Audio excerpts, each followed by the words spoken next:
Today, I want to talk about the why.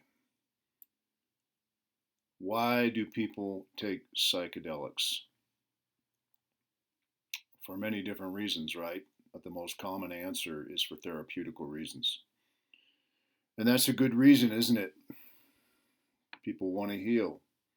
People need to heal from trauma, from abuse, abuse from others, abuse from the self, from self sabotage, so that we can live better, happier, more fulfilling lives. Pretty much most of the people in this world could use some healing. Many people suffer from a lack of meaning and purpose in their life, cut off from the natural world, with no meaningful connection to anything that feels real. Just a world full of superficial everything. What I'll be talking about today in relation to my own story and my own why is specifically related to ayahuasca, since this medicine is, from my experience, a master teacher and the one that I've had the most experience with. Before I started taking the medicine, my why was because I had nothing to lose. I had just spent the darkest 11 years of my life and was at the end of my rope. That was 2016, and when I first heard about ayahuasca, I was online reading some incredible stories about healing, about people shedding lifelong addictions, sometimes even after a single night ceremony, and I knew I had to go. The medicine called me. And a few months later, I was doing my first 2 night ceremony.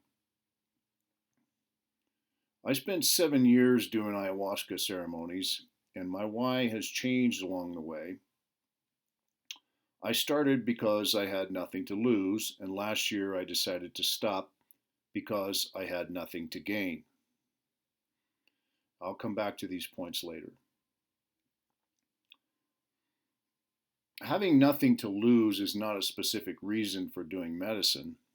That's just where I was in life at the time. It was not an intention. Once I knew I was going to ceremony, I had much more time to think about what I hoped to get out of it, to hone and fine tune my reason why.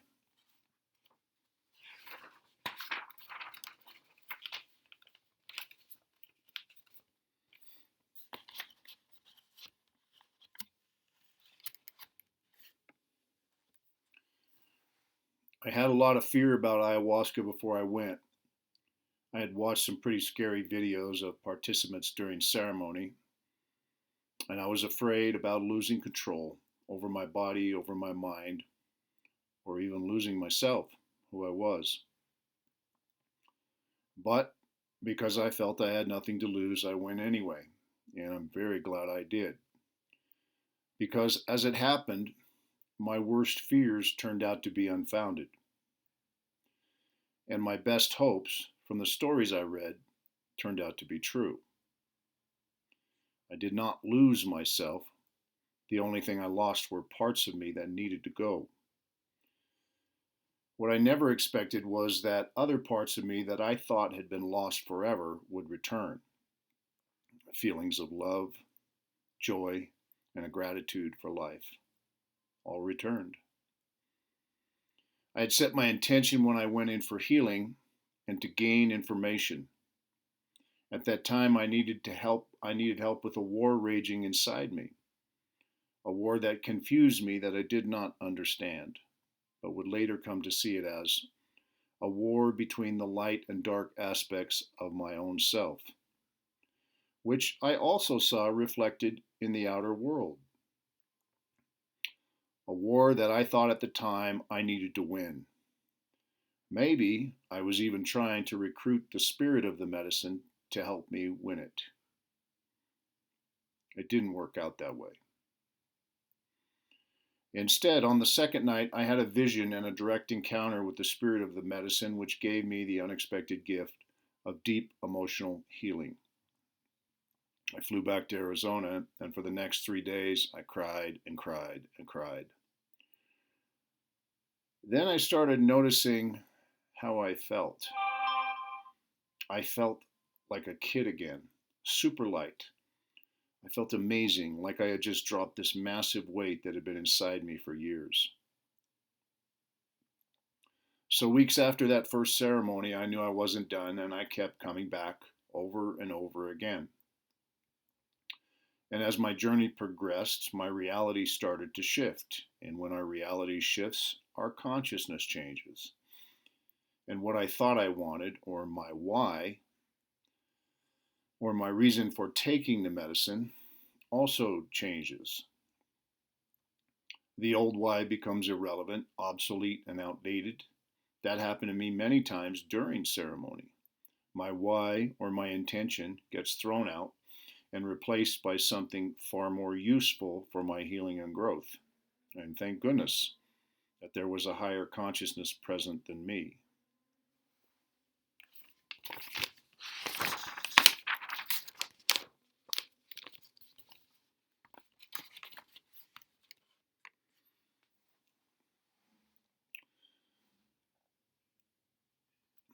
As my journey continued, new horizons appeared. I started to see this was like a school, with each lesson building upon the foundation of earlier teachings, like stepping stones on a pathway, or we could say consciousness upgrades. During those years of ceremony, the emotional charges I had been feeling inside started to diminish and were replaced with longer and longer periods of silence and peace. There was no need to be at war anymore with anything. The learning and healing from this master teacher had defused the internal emotional bombs that had overwhelmed me and caused me to feel a sense of loss of control. A common theme I noticed after every ceremony and also heard from others was that this was an internal journey, a deep dive into the self, into our own psyche. A journey that can reveal things that can be difficult to see, like our own hypocrisy. It can sometimes be like a life review that we hear about from those who have had near death experiences. We can be shown the harm we've caused others, the harm we've caused to ourselves, the lies we told ourselves, and the absurd justifications we made for them. Things we may have believed as truth for many years. During a medicine journey, the cognitive filters drop, the mirror is turned inward, and the inner workings of our own mind are seen clearly. Then the illusions we've created all fall apart. Things that once seen can't be unseen. That's a big reason why a psychedelic journey can be so beneficial. It allows us to see aspects of our own unconsciousness. After all, how can we change things that we are not even aware of? It brings new awareness, a discovery of things that we could not see before. Something I like to call new horizons. To use the analogy of driving a car on a long trip, we can't see what's over the next hill until we reach the next summit, and then a new landscape appears, one that perhaps we have never seen before. Medicine journeys are notorious for bringing new horizons, new awareness, things we didn't see before, things we didn't know before begin to appear.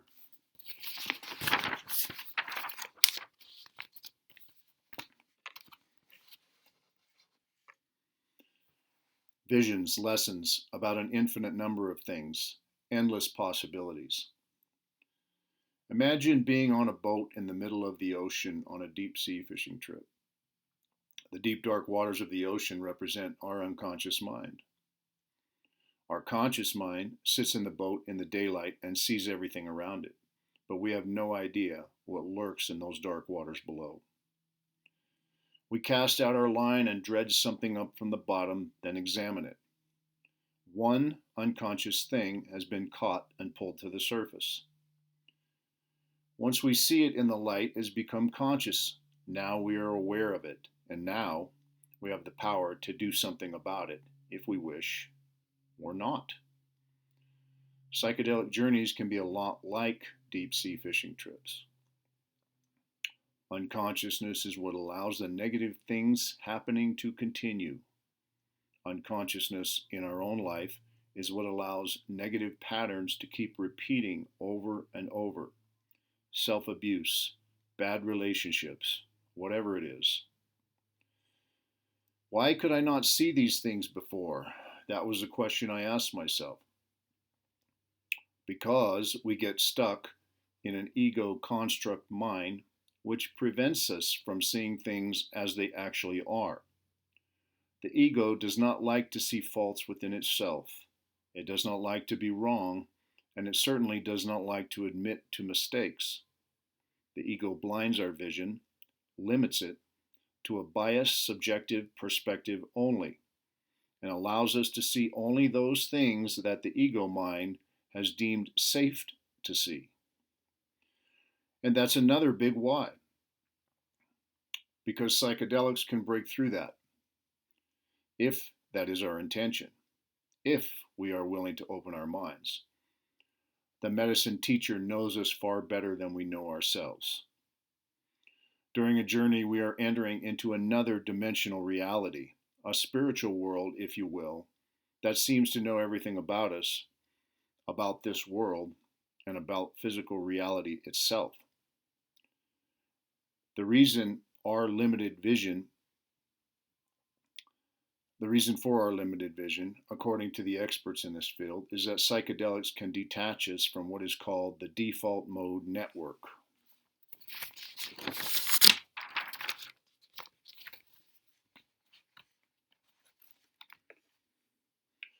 Or the ego for short. The experts say that psychedelics allow us to view our psyche from an objective point of view, from a very new perspective. Under the lesson, we might get a hard lesson like, now we're not unconsciously judging others, perhaps total strangers. Sometimes for the very same things we do, now we are the stranger being judged. Shifting our consciousness to an entirely new and sometimes shocking perspective gives us the rare opportunity to learn a lot and to grow. My description of these plant medicine teachers would be the universe's best doctor and best university in one. A great healer and educator teaching lessons that far surpass anything. Nothing here on earth even comes close. A teacher that manages to produce some of the most dedicated, self-motivated, lifelong students committed to becoming better versions of themselves, making a better world and being of service to others, often for the rest of their lives. That is their pay. That is the currency they seek that becomes invaluable. Chasing material wealth, climbing the ladder of success, and all the other meaningless ego mind-based endeavors surrounding a service to self life have been seen for what they are and discarded. What school anywhere on earth can we say that about? That can produce human beings like that? And that is the ultimate why, and the primary reason for this video. Because these journeys can bring soul growth, evolution, knowledge and wisdom, real connections, helping others, and perhaps even finding your purpose along the way, all of which contribute to living our best possible life. Now that is abundance. It has nothing to do with money. There are plenty of millionaires out there who are miserable, lost, and confused souls that are not happy.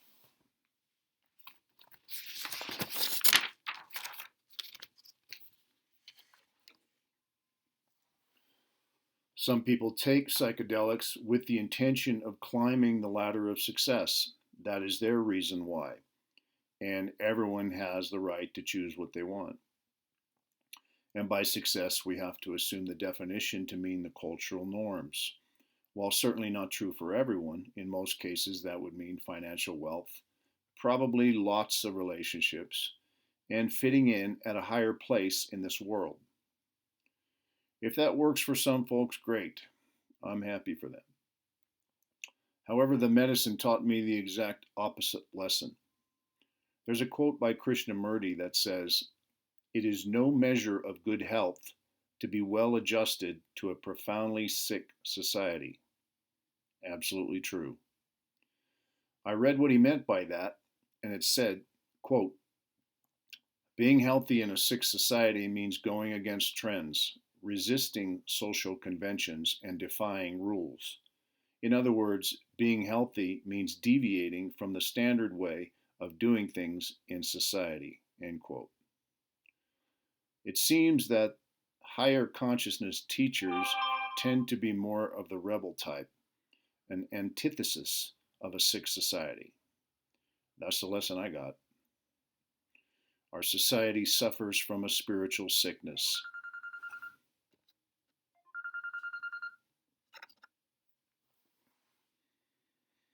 Our society suffers from a spiritual sickness. In fact, most of the world does. But we, as Americans especially, were cut off from nature, obsessed with money and material wealth.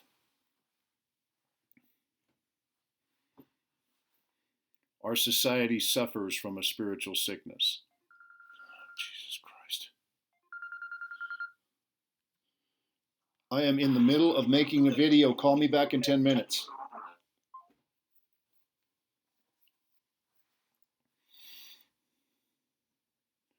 Our society suffers from a spiritual sickness. In fact, most of the world does.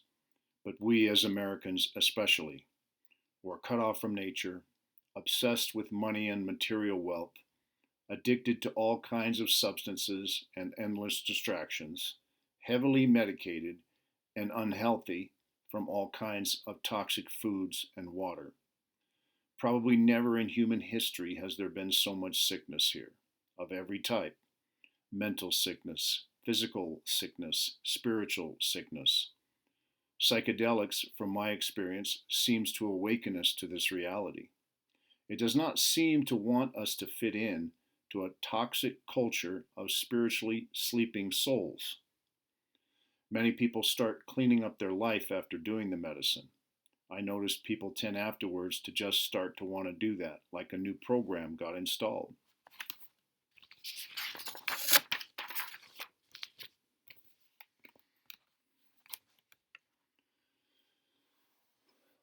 And old, unhealthy eating habits tend to fall away and are replaced by healthier diet. Old, unhealthy eating habits tend to fall away and are replaced by a healthier diet and lifestyle. And that's another really good reason why, to clean ourselves up. The medicine comes from a natural plant, from nature, and nature is a teacher that can teach us things that help us to heal, to become conscious of what we consume and put in our body, in every form: food, water, medicines, media, everything. It wants us to be healthy in body, mind, and spirit. I want to tell you the story of King Trance, a great and benevolent king who once ruled over a beautiful, peaceful kingdom. The king's trusted advisors became greedy and corrupt, and eventually all of them transformed into sorcerers. They all formed a secret pact to take a great and benevolent king who once ruled over a beautiful, peaceful kingdom. The king's trusted advisors became greedy and corrupt, and eventually all of them transformed into sorcerers and formed a secret pact to overthrow the king and take control over his kingdom. The sorcerers began to cast spells and poison the king, and the king fell into a trance. The corruption in the kingdom spread like a cancer, even through the people. The greed made them like parasites, and eventually they consumed everything. The once beautiful land of the kingdom died, and the people all destroyed each other. King Trance is the name I use on this website and my channel because it is a metaphor for our fall into unconsciousness or trance, It represents the fall in consciousness down to an animal level, a degradation of society, the loss of morality, and the loss of meaning and purpose in souls that naturally follows. The real purpose of the story, however, is to become aware of what has happened so that we can begin to ascend back into higher consciousness. So it represents the journey of seeking and the restoration of life. It represents work and hope. The King Trance metaphor can be applied to us as individuals and to our country and society as a whole, the micro and the macro, if you will. The once great and noble king is our higher self or divine spiritual self, once fully conscious, aware, and whole, in touch with all aspects of itself.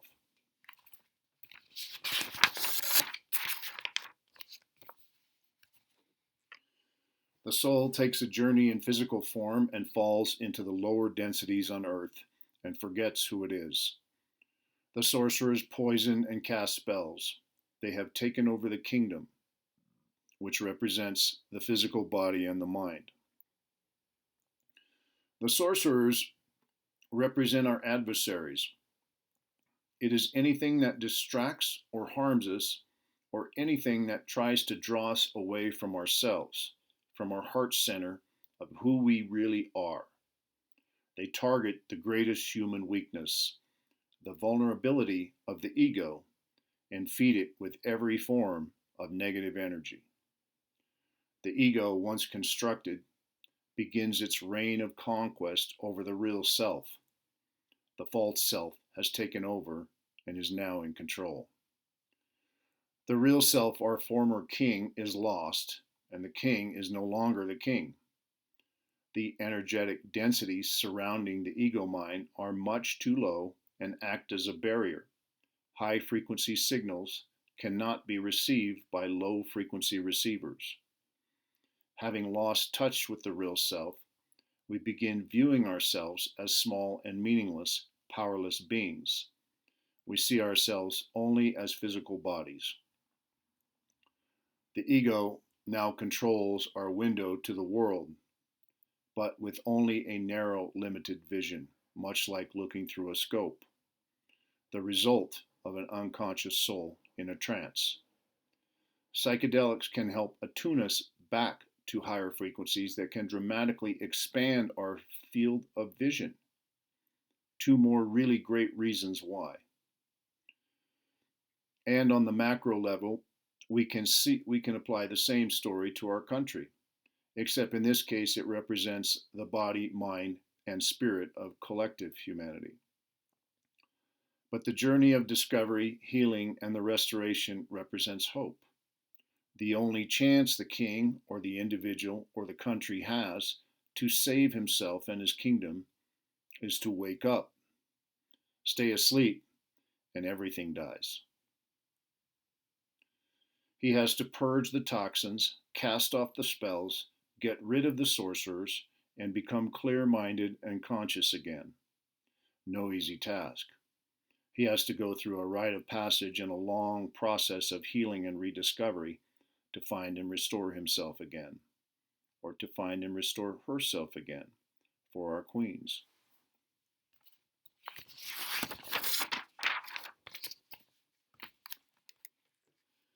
So life may be a round-trip journey from the real self into a trance and back to the real self. From consciousness into unconsciousness, back to consciousness. Maybe that's the journey we're on.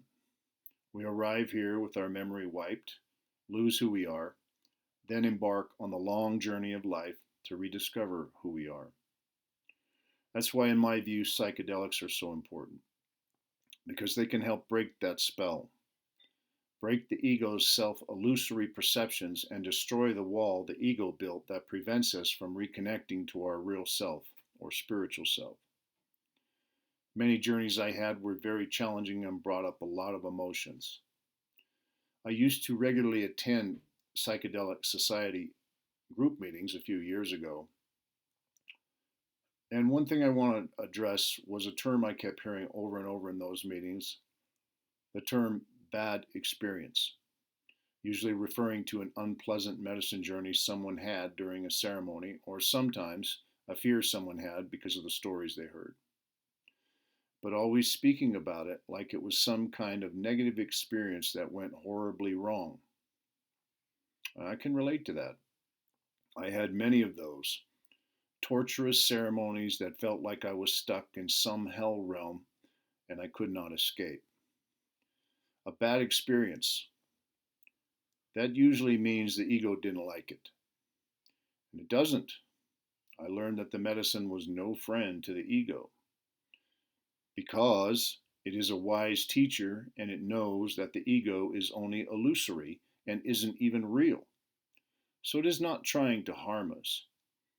It is sharing its wisdom to try to break through the blockages we built so that we can see through our illusions. If we are willing to drop everything, open our minds, and surrender and observe. And opening our minds does not mean we are open to receiving information just as long as it supports our belief system or coddles our fragile ego.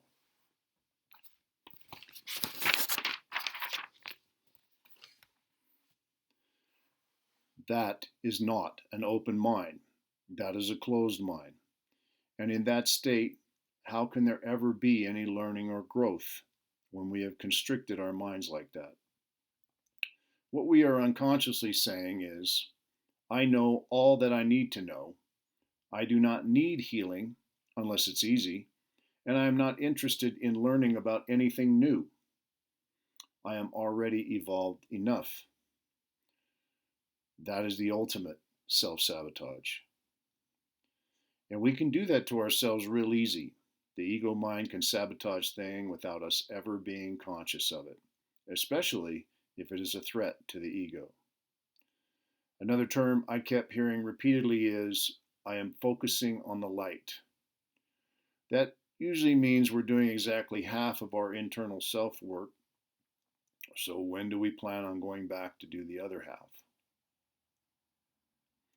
Focusing on the light. Translation, I'm avoiding darkness.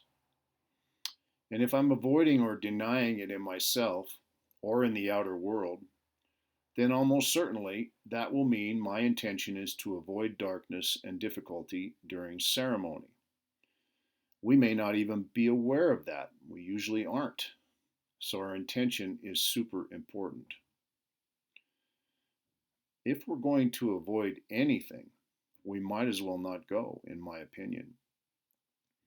If we are doing psychedelics for visions of aliens or machine elves or other stimulations of the mind, if that was our intention, great, go for it. Again, we all have the free will and right to choose our own reasons. But I would say don't expect much. We're not likely to gain much in the way, out of a ceremony like that. We might as well have gone to Disneyland and taken a ride on Magic Mountain. So pray for a bad experience. Hope to enter into the worst darkness you've ever experienced. Then don't run away from it. Feel it and observe whatever it brings. Darkness is where profound change happens. Darkness brings the greatest growth, learning, and healing. There's nothing like it. And it is not to be feared or avoided because it is not what we think it is. That's all programming.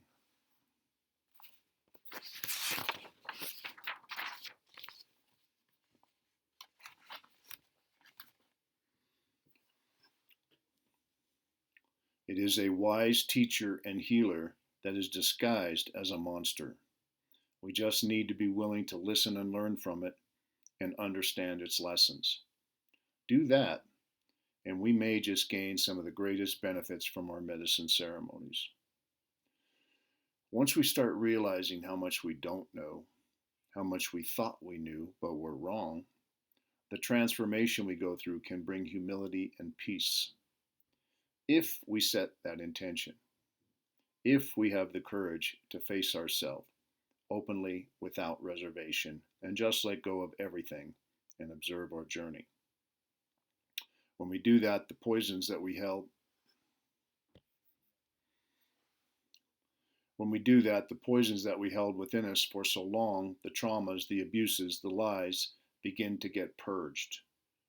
The result of that can be not only does it help us become better, happier, more fulfilled people, it can also affect those around us too. Our families, friends, coworkers, and anyone we interact with. Our self work can bring joy and love and healing into every corner of our world. One student, teacher, student after another. Those are some pretty good reasons, noble reasons to take psychedelics. Perhaps to be better versions of ourselves is the best reason there is, the best use of the medicine, and the highest and best why that exists. During those years when there was a war inside me, I tried so hard to suppress the feelings I had, but that didn't work. All it did was make it worse and add fuel to the fire. Moving things from the unconscious to conscious mind is what diffused them. The understanding of all of these aspects of life.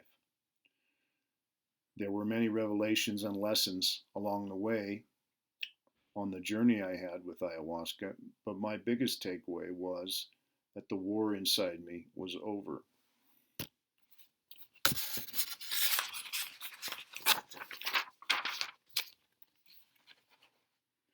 And that is an amazing gift of transformation that I don't think ever would have been possible without ayahuasca, and I'm eternally grateful for that.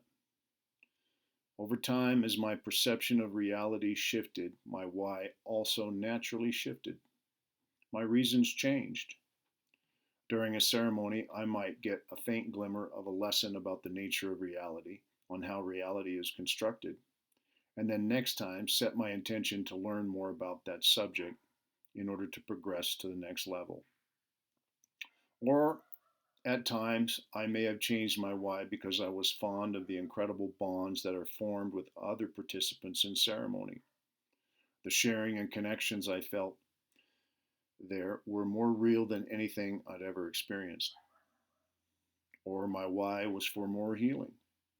The deep emotional experiences I had in my earlier ceremonies left an imprint on me that I will never in my life forget. The hours of purging, hours of sobbing and tears, and incredible feelings of love. That leaves a mark. And it should. It's supposed to. So it's only natural to want to return to that again. Then a couple of years ago, I started seeing another new horizon.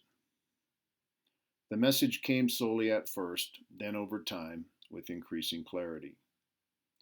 During the last 10 or 12 ceremonies I did, I had stopped having experiences in ceremony. I could feel the medicine and was definitely under it, but I wasn't getting the downloads, the lessons, the emotional purging, or anything anymore. Nothing like the first 5 years. So, as I was doing these ceremonies, the question of why started to creep in. Why did I keep returning when I wasn't experiencing anything?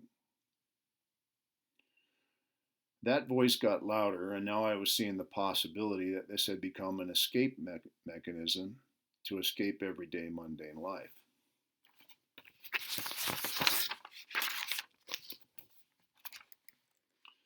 Or perhaps an addiction. I had to look at the harsh possibility of that. In any case, after becoming aware of that, I couldn't pretend or unsee what I had just seen and then start lying to myself and just continue doing ceremonies. So I quit. I'd also seen my life become stagnated and I just wasn't accomplishing much. So the message was clear: stop doing medicine, at least for a while.